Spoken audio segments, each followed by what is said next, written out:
Welcome to the Deep Dive. We're plunging into the fascinating, sometimes really complex worlds behind the stories that shape how we think. Yeah, the big ideas. Exactly. And today, we're tackling a question that feels, well, incredibly relevant right now. In a future, maybe our very near future, where technology and identity are just so deeply intertwined, where memories might not be real, bodies can be swapped out. What does being human actually mean? It's the big one. Is consciousness just, a ghost in the machine? Or something else entirely? That's the heart of it. And it's the central enigma Ghost in the Shell has been wrestling with since day one. Absolutely. Which is why it feels almost prophetic, doesn't it? Looking at our world now with AI, digital lives, just this flood of information, it still hits hard. It really does. So our mission today, navigate the incredibly rich, sometimes dense, but always fascinating lore of Ghost in the Shell. We're going deep. Yeah, we're exploring its unique fractured canon, looking at the amazing world building and seeing how the characters, especially the major, get reinterpreted across these different stories. And we've got the goods, the original manga, deep dives into the films, creator interviews, the whole stack. It's more than just cool sci-fi, right? It's really a lens, a way to maybe understand ourselves a bit better. Totally. And for you listening, Ghost in the Shell isn't just like escapism. Our sources really show it as this mirror. Holding up a mirror to us. Yeah, reflecting back insights into things we're just now starting to really grapple with. Authenticity, what privacy even means anymore, the nature of consciousness itself. Okay, let's get into it.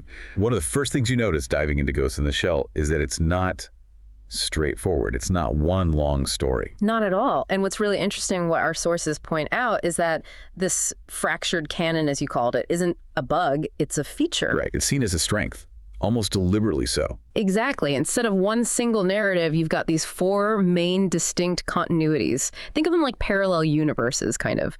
Each one takes those core ideas from Masamune Shirow, the original creator, and just explores them differently. Which allows for a much richer look at the themes, I guess. Yeah, way more multifaceted. So let's walk through these four because they really do offer different flavors, especially for Major Kusanagi. Okay, first up, the Shirow manga continuity. The OG, starting back in 1989. This is the blueprint, yeah. Oh. It's known for being incredibly dense, loads of tech talk, philosophy, often packed into footnotes, believe it or not. Ah, footnotes, really? Oh, yeah.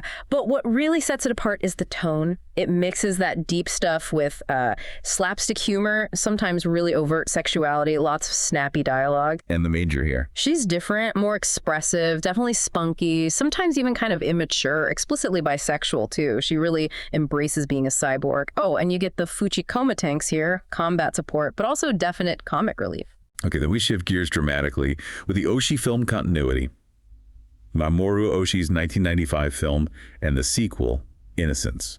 Big tonal shift. Huge shift, deliberate. Oshii's films are, well, some are melancholic, deeply philosophical, but focused on one core thing, Kusanagi's existential crisis. Her internal struggle. Right. This major is introspective, brooding. She's constantly asking, am I human? Are my memories even mine? Her story arc leads to her merging with the puppet master AI, which is presented as this kind of transcendent next step in evolution. And the tanks. Yeah. Fuchikomas. Gone. Oshii specifically left them out. Our sources say he felt their budding sentience, their personalities would just muddy the water. He wanted to focus entirely on Kusanagi's personal journey. Interesting choice. Okay, moving from the personal to maybe the societal. The standalone complex continuity, this is the big one, right? TV series, films, started 2002, still going. Yeah, this is probably the most extensive version, and it starts with a really specific what if. Kenji Kamiyama, the main guy behind it, asked, what if Major Kusanagi didn't meet the puppet master? What if she stayed with Section 9? So that changes everything. It totally opens it up. It lets them explore different genres, police procedural, political thriller, and they tackle really contemporary social issues, stuff that felt ripped from the headlines then and now. Corporate crime, media manipulation, refugee crises, aging populations. And this major. She's the ultimate pro. Pragmatic, commanding, very focused outward on solving society's problems, less on her own internal angst. Her backstory here is the childhood plane crash, leading to full cyberization. And the AI tanks make a comeback. Oh yeah, the Tachikomas, they're iconic in SAC. And their developing sentience isn't just a side note, it's a major subplot. Adds a whole different layer to that ghost question, watching them figure out consciousness. Right. Okay, fourth one. The Arise Continuity from 2013. This one's a prequel. Essentially, yeah. It's a reimagining of how Section 9 got started. Focuses on the team forming, their backstories. So a younger Kusanagi. Much younger. More impulsive, definitely more vulnerable, less experienced. Her body is actually legally owned by a military group, the 501 organization. And her origin story gets tweaked again here. She was born a cyborg because of a chemical weapon attack, not an accident. Different again. And her tanks. Logicomas. Support units, kind of childlike AI. Got it. And just to be clear, that live-action American movie with Scarlett Johansson? Totally separate, non-canonical, borrows some visuals, some ideas, but tells its own story, not part of these 4 main Japanese lines. So this whole fractured canon thing. Yeah. It's not messy. It's actually... It's rich. It allows these core Ghost in the Shell ideas to be constantly re-examined, twisted, looked at from new angles, keeps it fresh, keeps it relevant, always asking new questions. That makes sense. And that richness isn't just in the plots, it's baked into the world itself. Right. So we've got these different timelines, different majors. But what kind of world creates all this? Let's zoom out. Yeah. World building. Yeah, and what's amazing is, despite the different stories, the foundational world, the Sekaikan, the shared worldview stays remarkably consistent. And it's a world shaped by war. Fundamentally, mid-21st century Japan, scarred by World War III that was nuclear and World War IV, non-nuclear. Big point. Tokyo gets nuked in 1999. The capital moves to Newport City, this fictional place. That's crucial context. And the aftermath of those wars. Huge consequences. There's this Japanese miracle, micro machine tech cleans up the nuclear fallout, allows rebuilding, fast reconstruction. This was good, but there's a catch. Big catch. To fuel the boom, Japan imports masses of Asian refugees as cheap labor, creates massive social tensions, xenophobia, even segregated areas like Dejima and Nagasaki. That stuff becomes central to the conflict in SAC, Second GIG. It feels depressingly familiar, doesn't it? Future tech, same old problems. Yeah, it does. What about how societies run? Well, on paper, it's a parliamentary democracy, but the real power, it's tangled up in this complex, often corrupt bureaucracy, different ministries fighting each other, mega corporations, mega tech body, Serrano Genomics, they're deep in bed with the government.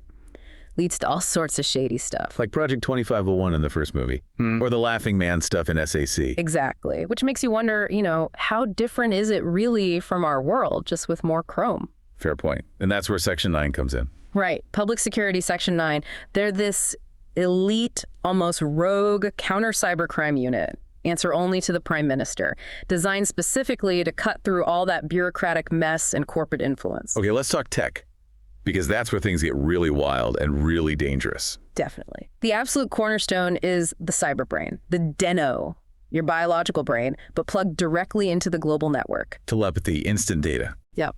Amazing power, but it also makes you incredibly vulnerable to ghost hacking. Someone rewriting your memories, your personality, the ultimate identity theft. Terrifying. Then you've got prosthetics, kitai, cybernetic body parts. Could be just a limb, could be a full body conversion like the Major. And that throws up that huge philosophical question, the one that echoes everywhere. If you replace every single part, are you still you? It's the ship of Theseus problem, but made flesh, or, well, metal. Plus, Section 9's cool toys, optical camouflage. Their signature invisibility tech, yeah. And those AI think tanks, the walking, talking tanks, Fujikomas, Tachikomas, Logikomas. Crucial support.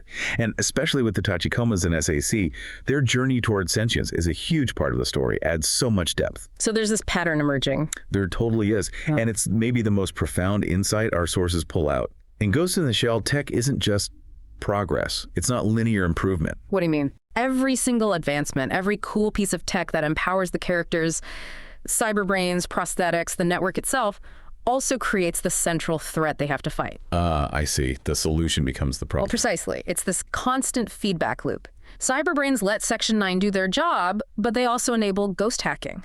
Kusanagi's body gives her amazing abilities, but triggers her identity crisis.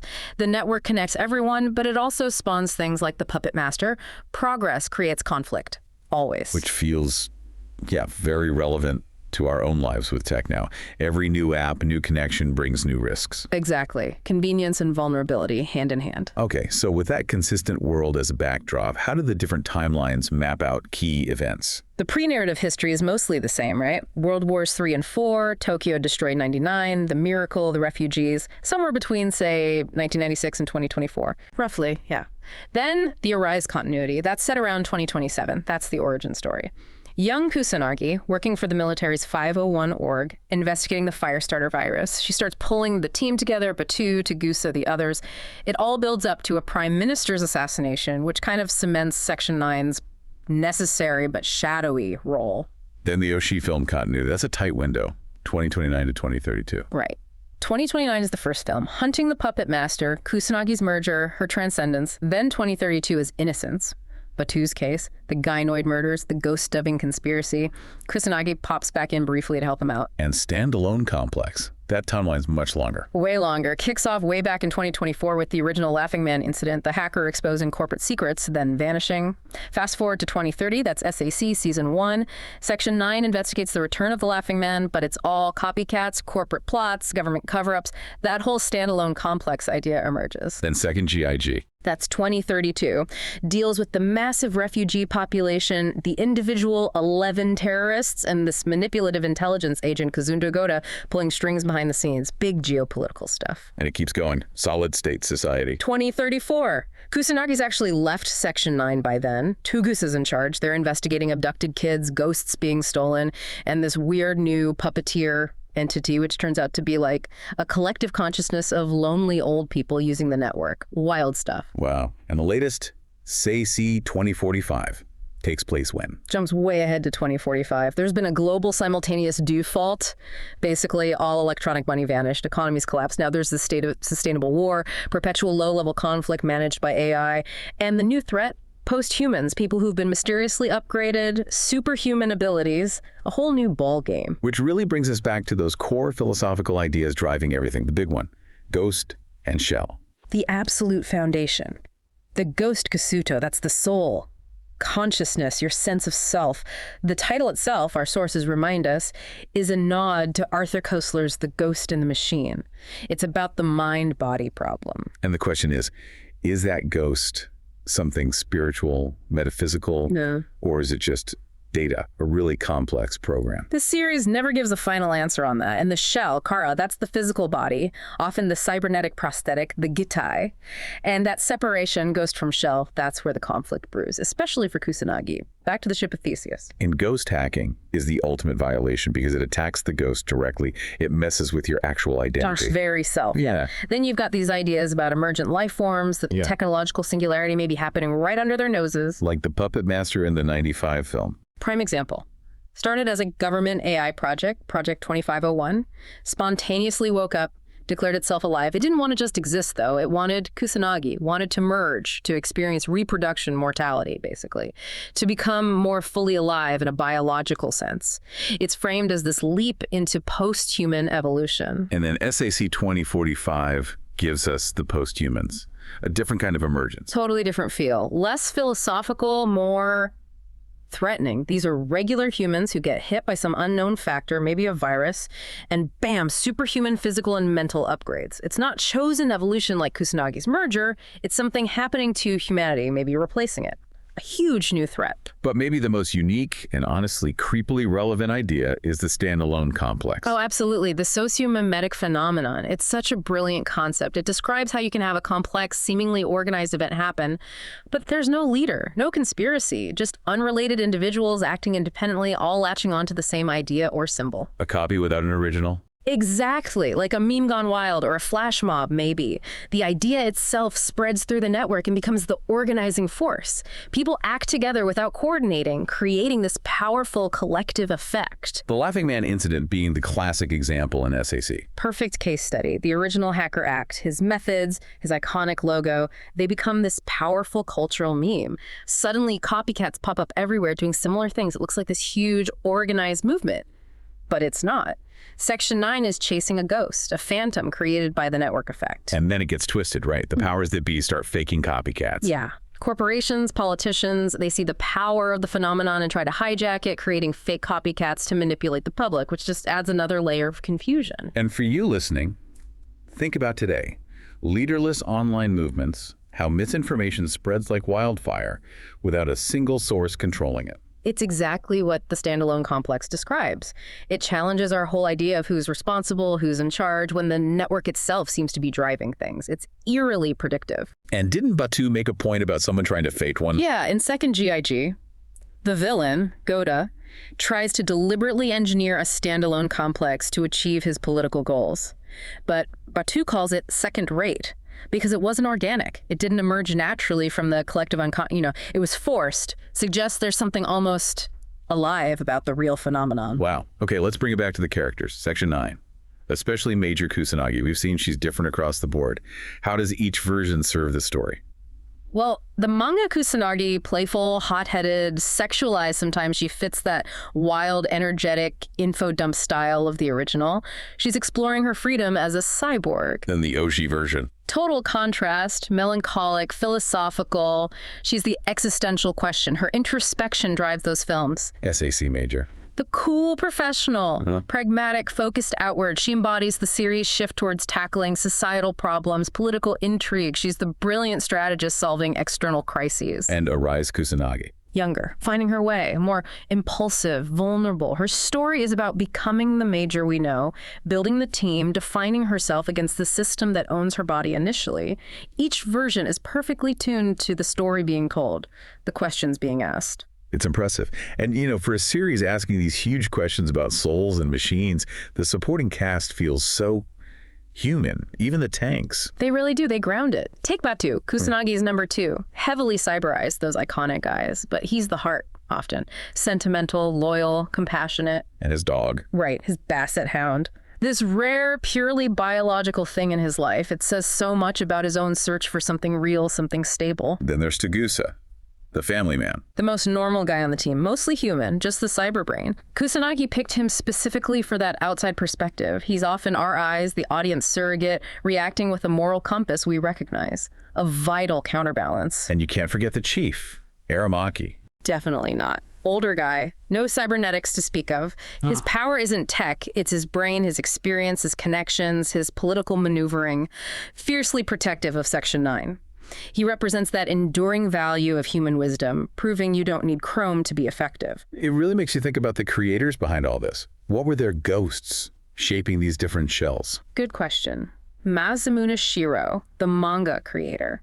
Sources say he was driven by this intense scientific curiosity, complex systems, information theory, like Conway's Game of Life, that simulation where simple rules create complex patterns.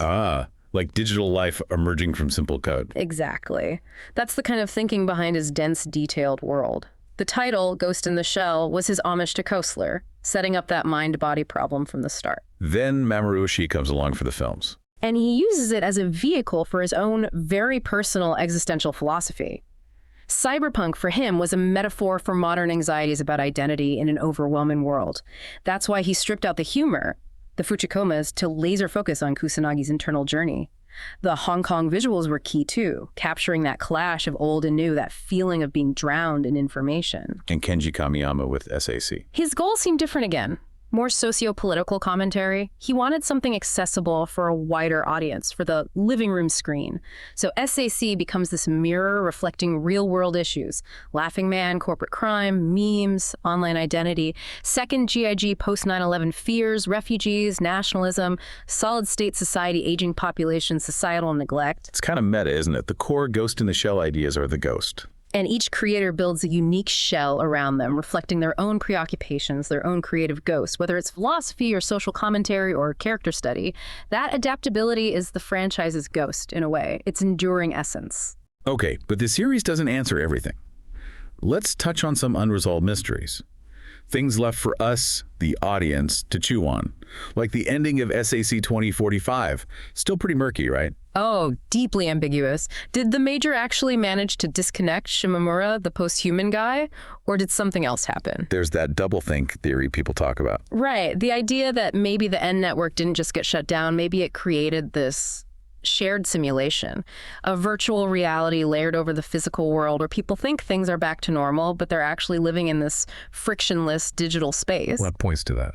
Well, characters who died seem to reappear. Purin gets recruited again, as if for the first time. And Batu's last line to the Major, "Try not to shoulder it all on your own," it hints she might be carrying this terrible knowledge that she's one of the few who knows the truth about their reality. So they deliberately leave you hanging. Absolutely. It fits the themes perfectly. Uncertainty, the nature of reality, and it connects to the biggest unresolved question of all. What is the ghost? The million-dollar question. And the franchise is brilliant for never giving a straight answer. Oshi's films lean more metaphysical, right? The ghost as something spiritual, transcendent. Kusanagi merging with the puppet master isn't just data transfer, it's presented like an evolution of the soul. But SAC feels different. Yeah, SAC often treats the ghost as more material, information-based, an emergent property of the complex brain network, something you can hack, copy, duplicate, like how the Tachikomas spontaneously develop their own ghosts, their own consciousness, just from learning and networking. So spiritual entity or complex data pattern. The refusal to pick a side is the point, maybe. It forces you to wrestle with it. And in our age of developing AI, that question feels less like science fiction and more like, well, an urgent philosophical debate we need to be having. So wrapping this up, it's pretty clear why Ghost in the Shell sticks around. The fractured canon, the detailed world, the deep philosophical dives, it all makes it incredibly rich and, yeah, constantly relevant. It's landmark sci-fi, no doubt. But it's also this powerful social mirror, reflecting not just some distant future, but our messy, complicated present. Totally. You look around, the lines blurring between online and offline, AI changing everything, how information flows, what identity even means anymore. Ghost in the Shell was talking about this stuff decades ago. It's not just about a future, it's about our present, posing questions we really need to keep asking ourselves. So maybe a final thought for everyone listening, something to take away. As our own shells get more tangled up with tech, maybe even replaced by it, and our ghosts, our minds get more exposed online, what happens next? What new kinds of consciousness might emerge? And how are we going to define ourselves when that happens? Heavy questions, but important ones, something to ponder.